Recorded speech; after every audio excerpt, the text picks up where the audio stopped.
Shalom, sahabat pendidikan Kristen, berjumpa kembali dengan channel dari YouTube ini. Pada kesempatan kali ini, saya sangat tertarik untuk membahas tentang kepemimpinan Kristen yang tentunya bersumber dari Alkitab. Bukti nyata dari seorang pemimpin adalah dia memiliki pengikut.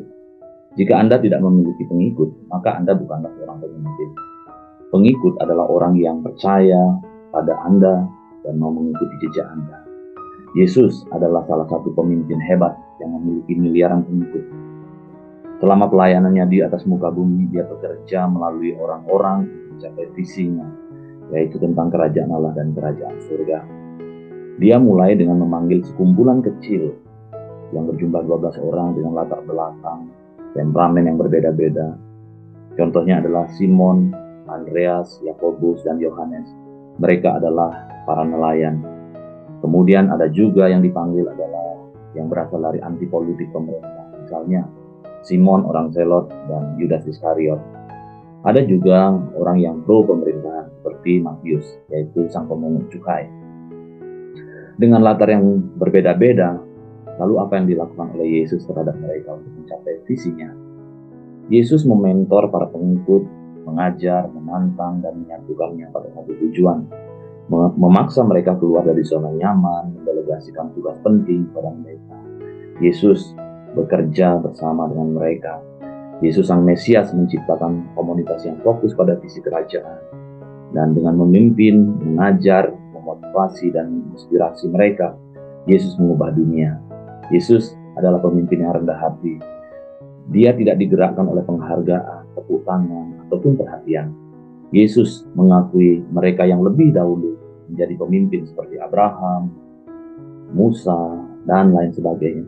Jika kita ingin mengikut gaya kepemimpinan Yesus, maka kita harus jujur mengakui ada orang-orang yang berpengaruh dalam hidup kita, yang mempengaruhi dengan gaya kepemimpinan mereka. Ada beberapa pemikiran yang mungkin menolong saudara dan saya untuk tetap rendah hati seperti Kristus dalam peran kepemimpinannya. Semua kemampuan, termasuk kemampuan memimpin, adalah pemberian Allah. Perhatikanlah perkataan Yohanes Pembaptis yang berkata, tidak ada seorang pun yang dapat mengambil sesuatu bagi dirinya kalau tidak dikaruniakan kepadanya dari surga. Karunia diberikan kepada kita oleh kasih karunia Tuhan yang berdaulat.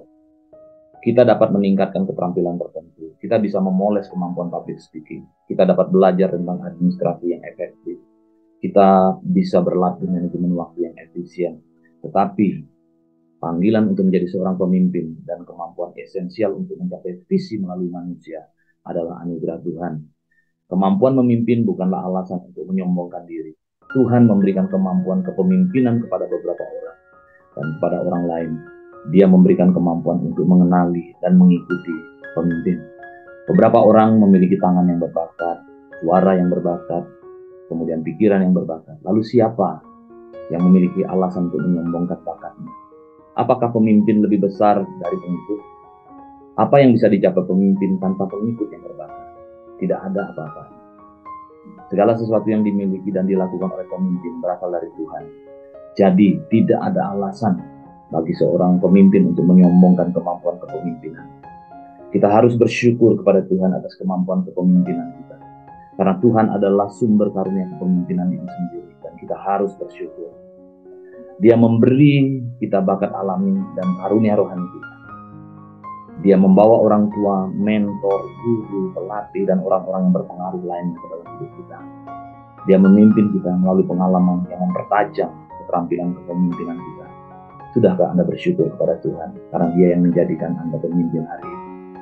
Kita harus berterima kasih kepada mereka yang telah membantu kita dalam perjalanan kepemimpinan kita. Atlet Olimpiade memulai dengan bakat alami yang luar biasa. Tetapi bakat alami saja tidak akan cukup untuk membawa emas bagi diri mereka dan bangsa. Setiap atlet hebat membutuhkan arahan, instruksi, koreksi untuk mengubah bakat alami menjadi emas Olimpiade. Lihatlah kisah hidup setiap juara Olimpiade dan Anda akan menemukan orang tua yang berkorban, guru yang menginspirasi, pelatih yang mengajar, dan rekan satu tim yang memotivasi. Kompetisi Olimpiade, bahkan dalam acara individu sekalipun, adalah upaya tim. Juara Olimpiade hampir selalu mengakui bahwa banyak orang yang berpengaruh dan memungkinkan mereka berada di level. Para pemimpin perlu belajar dari teladan para atlet Olimpiade. Sahabat pendidikan Kristen, ingat bahwa kepemimpinan itu bukan hasil usaha kita, tapi anugerah Tuhan yang perlu dipoles, yang perlu dilatih dan terus dilatih untuk dipertajam bagi hormat kemuliaan. Kiranya Tuhan memberkati kita semua. Amin.